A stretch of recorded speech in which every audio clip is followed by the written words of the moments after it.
Dengan semua usaha yang sudah dilakukan oleh keluarga dan juga kuasa hukum Fandi bahkan sampai datang ke Jakarta menemui Komisi 3, Pak Sulaiman, apakah Pak Sulaiman sekarang bisa lebih yakin bahwa Fandi akan mendapatkan keadilannya?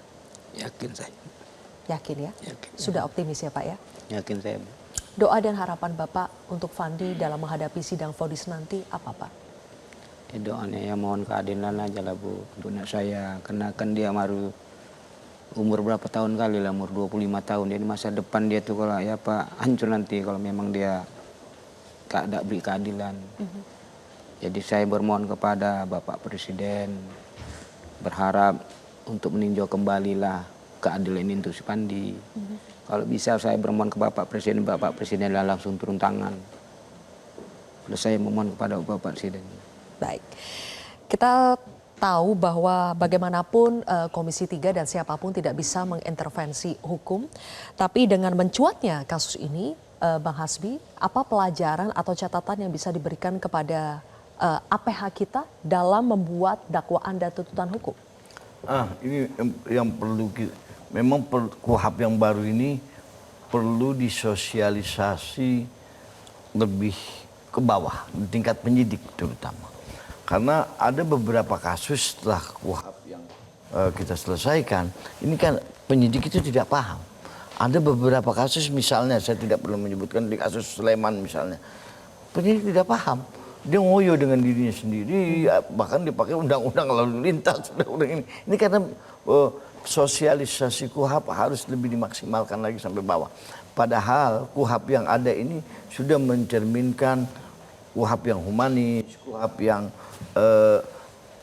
ingin memberikan rasa keadilan kepada masyarakat.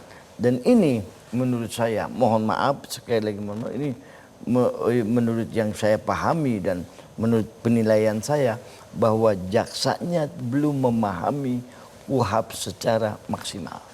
Ini perlu dibaca oleh jaksa. Dan itu tugas Komisi 3 juga ya untuk terus mengawalnya. Baik, Prof Jamin, kita tentu sepakat bahwa narkoba adalah kejahatan yang luar biasa. Kita tidak boleh berkompromi sedikit pun terhadap kejahatan yang luar biasa ini. Tetapi apakah peran dari setiap pelaku itu betul-betul harus cermat dalam membedakannya?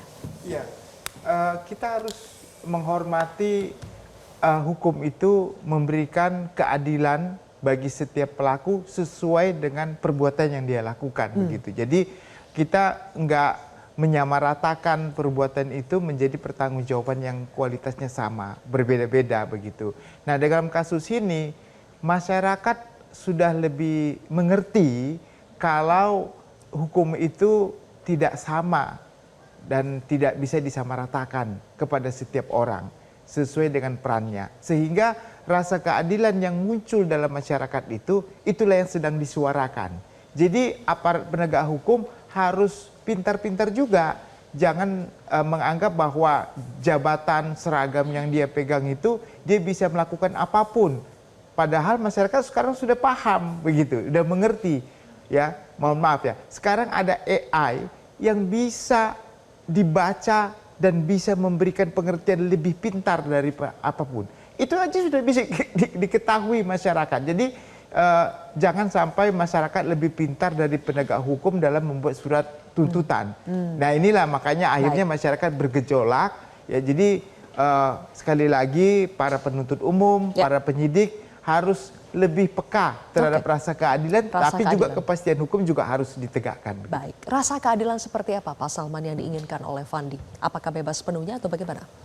Kalau kami secara kedudukan kami sebagai lawyer, sebagai pada PH-nya, kami berharap sesuai dengan pledoi kami harus bebas dari segala tuntutan jaksa penuntut umum. Karena memang kami analisa bukti yang disodorkan oleh pihak jaksa sebenarnya tidak terbukti kan. Jadi sama sekali tidak layak untuk dihukum. Iya, tidak layak untuk dihukum. Kami berharap ya harus sesuai dengan apa yang kami utarakan dalam pledoi kami itu ya harus. Baik. Dalam momen kesempatan terakhir ini, Ibu Nirwana, sebelum kita menutup tayangan kontroversi, Ibu mau minta tolong atau mau berdoa berharap kepada siapa untuk bisa membantu Fandi? Dalam doa saya bermohon, ya bantulah saya, mohon anak saya dibebaskan. Memang kalau anak saya tidak terbukti bersalah, bebaskanlah anak saya. Karena anak saya tidak mengetahui, tidak terlibat dengan jaringan narkoba. Hanya sekedar anak saya mencari nafkah, bekerja dengan setulus hatinya, membantu orang tuanya, membantu adik-adiknya. Dan untuk masa depan dia. Itulah harapan saya sebagai orang tua. Saya sangat bermohon kepada Bapak yang berpihak, kepada Bapak-Bapak Gubernur, kepada Bapak Wali-Wali Kota, kepada Bapak DPR. Saya mohon bantulah anak saya dengan membebaskan anak saya. Anak saya tidak bersalah.